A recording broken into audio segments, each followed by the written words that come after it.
Hello friends, welcome my YouTube channel में आप सबका स्वागत है। फिर से मैं एक नई वीडियो के साथ आ चुके हैं, अपडेट वीडियो के साथ आ चुके हैं। आज की वीडियो की आपके लिए बहुत इंटरेस्टिंग, बहुत ही प्यारी सी जो अपडेट है वो आप सभी साथियों के साथ लेकर आ चुका हूं। यानी कि आप सभी साथियों के लिए बहुत ही शानदार सी और धमाकेदार सी जो अपडेट है वो आपको लेकर आया हूँ। यानी कि आपको यहाँ पर जो पोस्ट देखने को मिलेंगी, सबसे पहले आप यहाँ पर देख लीजिएगा कि आपको जो पोस्ट है वो आपकी कौन कौन सी रहने वाली है।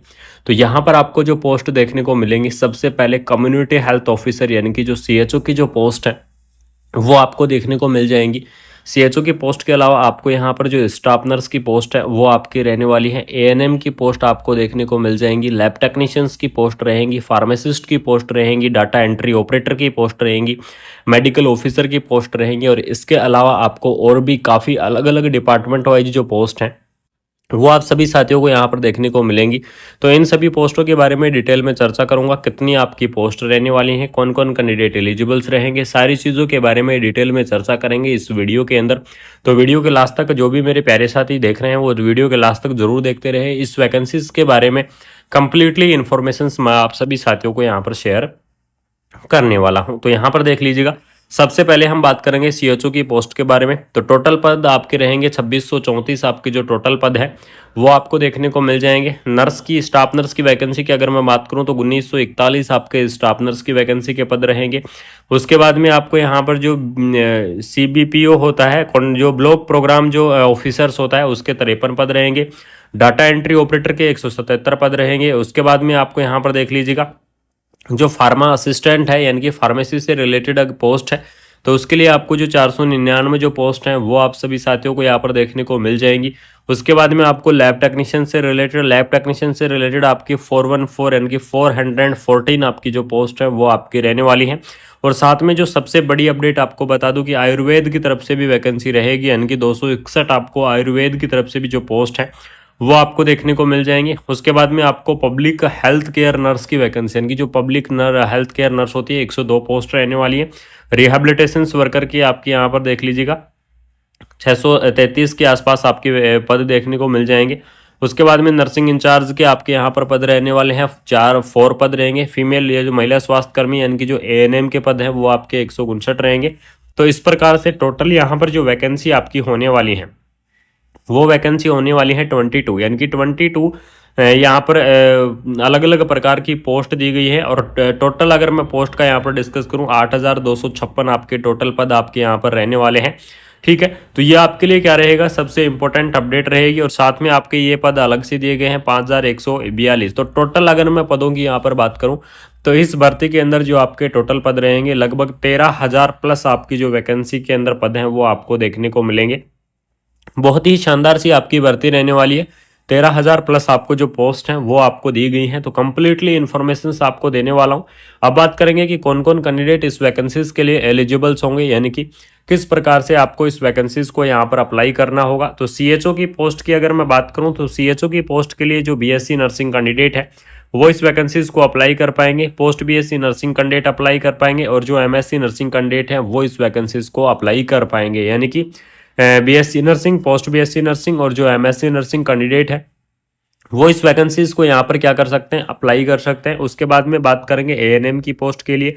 तो एएनएम की पोस्ट के लिए आपके पास क्या होना चाहिए, एएनएम कोर्स कंप्लीट होना चाहिए। अगर आपके पास एएनएम कोर्स कंप्लीट है तो आप क्या कर पाएंगे, एएनएम की इस भर्ती के लिए आप एलिजिबल्स रहेंगे। और एएनएम की इस पोस्ट को आप क्या करेंगे, यहाँ पर आप अप्लाई करेंगे। ठीक है, उसके बाद में बात करेंगे स्टाफ नर्स की आपकी 2 पोस्ट दी गई थी। ठीक है, दोनों पोस्टों के बारे में डिस्कस करूंगा। दोनों पोस्टों की क्वालिफिकेशंस आपकी यहाँ पर सेम रहेगी। यानी कि एलिजिबल्स क्राइटेरिया जो रहने वाला है आपका वो आपका सेम रहने वाला है। तो स्टाफ नर्स के अंदर ध्यान रखना, जो जीएनएम कैंडिडेट है वो भी यहाँ पर अलाउ होने वाले हैं जो सीएचओ की पोस्ट के अंदर नहीं थे। बीएससी नर्सिंग कैंडिडेट इस वैकेंसीज के लिए एलिजिबल्स होंगे। पोस्ट बीएससी नर्सिंग कैंडिडेट इस वैकेंसीज के लिए एलिजिबल्स होंगे। और जो एमएससी नर्सिंग कैंडिडेट हैं वो भी क्या कर पाएंगे, इस वैकेंसीज को अप्लाई कर पाएंगे। यानी कि नर्सिंग के अंदर अगर आपने डिग्री कर रखा है, अगर आपने डिप्लोमा कर रखा है तो आप क्या कर सकते हैं, इस वैकेंसीज को अप्लाई कर सकते हैं। जो आपका ये नोटिफिकेशंस जारी किया गया है, इस नोटिफिकेशंस के अंदर डिग्री वाले कैंडिडेट भी एलिजिबल्स रहेंगे और जो डिप्लोमा वाले कैंडिडेट हैं वो भी क्या रहेंगे, एलिजिबल्स रहेंगे। ठीक है, इसके अंदर बात करेंगे एज लिमिट के बारे में कि ये पोस्ट दी गई है, इसके अंदर आपकी एज लिमिट आपकी क्या रहेगी।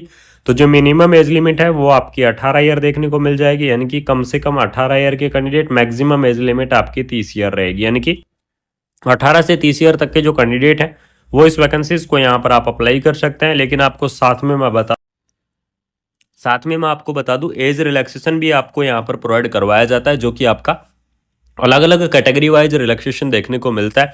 जैसे कि बात करेंगे एससी और एसटी के लिए, तो एससी एसटी के लिए आपको 5 ईयर का रिलैक्सेशन दिया गया है। ओबीसी कैटेगरी है तो ओबीसी कैटेगरी के लिए आपको 3 ईयर का रिलैक्सेशन दिया गया है। और जो पीडब्ल्यूडी कैंडिडेट है, ठीक है, पीडब्ल्यूडी कैंडिडेट के लिए आपको 10 ईयर का, यानी कि इस प्रकार से आपका क्या रहने वाला है, जो एज का रिलैक्सेशन है वो आपको देखने को मिल जाएगा। अलग अलग कैटेगरी वाइज आपका जो रिलैक्सेशन है वो रहेगा, यानी कि एससी एसटी के लिए 5 ईयर, ओबीसी के लिए 3 ईयर, पीडब्ल्यूडी के लिए 10 ईयर, ठीक है। इस प्रकार से आपका क्या रहने वाला एज का जो क्राइटेरिया है वो आपका रहेगा। साथ में आपको सैलरी की यहाँ पर बात कर लेता हूँ, तो सैलरी आपकी बहुत ही अच्छी खासी रहेगी। सभी पोस्ट आपकी कॉन्ट्रैक्चुअल रहने वाली है, इस चीज़ को बिल्कुल में ध्यान रखें कि आपकी जो पोस्ट रहेंगी वो कॉन्ट्रैक्चुअल पोस्ट रहेंगी। तो यहाँ पर आपकी जो सैलरी 20,000 से आपकी जो सैलरी है वो आपकी यहाँ पर स्टार्टिंग होगी, और जो हाईएस्ट आपकी सैलरी पहुँचेगी वो आपकी 85,000 पहुँचेगी। लेकिन ध्यान रखना अलग अलग कैटेगरी वाइज, अलग अलग पोस्ट वाइज जो पोस्ट रहेंगी, जैसे एएनएम की सैलरी कम रहेगी, उसी प्रकार मेडिकल ऑफिसर की सैलरी ज़्यादा रहेगी, ठीक है। तो इस प्रकार से आपको अलग अलग पोस्ट वाइज जो सैलरी है वो आपको यहाँ पर देखने को मिल जाएंगी।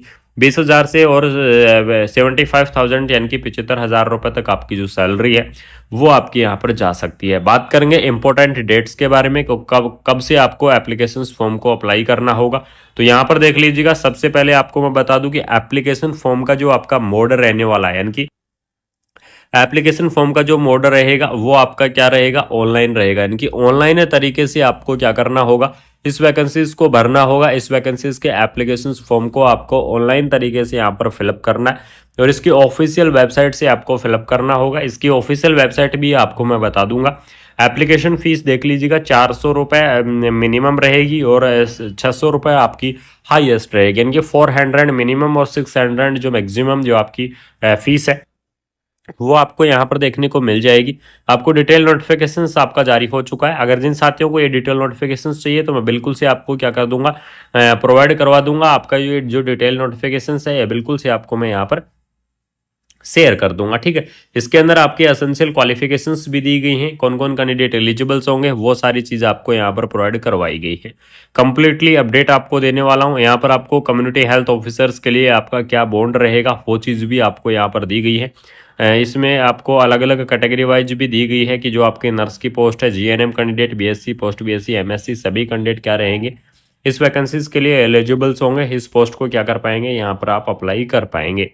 बात कर लेंगे यहाँ पर कि आपको किस प्रकार से वैकेंसीज को अप्लाई करना होगा, यानी कि इम्पोर्टेंट सबसे बड़ी जो अपडेट आपको मैं यही बताऊंगा कि इसकी जो एप्लीकेशन फॉर्म आपके स्टार्ट होंगे वो यहाँ पर आप देख लीजिएगा 19 फरवरी, यानी कि 19 फरवरी से आपकी जो एप्लीकेशन फॉर्म की स्टार्टिंग है वो आपके यहाँ पर होने वाली है। बहुत ही जल्द 2 या 3 दिन के अंदर एप्लीकेशन फॉर्म स्टार्ट हो जाएंगे। लास्ट डेट आपकी रहेगी 18 मार्च, यानी कि 18 मार्च तक आप क्या कर पाएंगे, इस वैकेंसीज के एप्लीकेशन फॉर्म को आप फिलअप कर पाएंगे। तो जो भी इंटरेस्टिंग कैंडिडेट है, जो भी इस वैकेंसीज को अप्लाई करना चाहता है वो बिल्कुल से इस 19 फरवरी से लेकर और 18 मार्च के बीच में आप अपना जो एप्लीकेशन फॉर्म है उसको आप फिलअप कर दीजिएगा। अगर आपके कोई डाउट है तो बिल्कुल से कमेंट बॉक्स के अंदर कमेंट कर सकते हैं। आप सभी साथियों के डाउट क्लियर करूंगा। सभी साथियों के लिए एक डिटेल वीडियो में बिल्कुल से लेकर आऊंगा कि इसका एग्जाम पैटर्न क्या रहने वाला है, सिलेबस क्या रहने वाला है, नेगेटिव मार्किंग होगी या नहीं होगी, इन सारी चीज़ों के बारे में डिटेल में चर्चा करेंगे। आप सभी साथियों के लिए एक स्पेशल एक डेडिकेटेड वीडियो मैं प्रस्तुत करूंगा।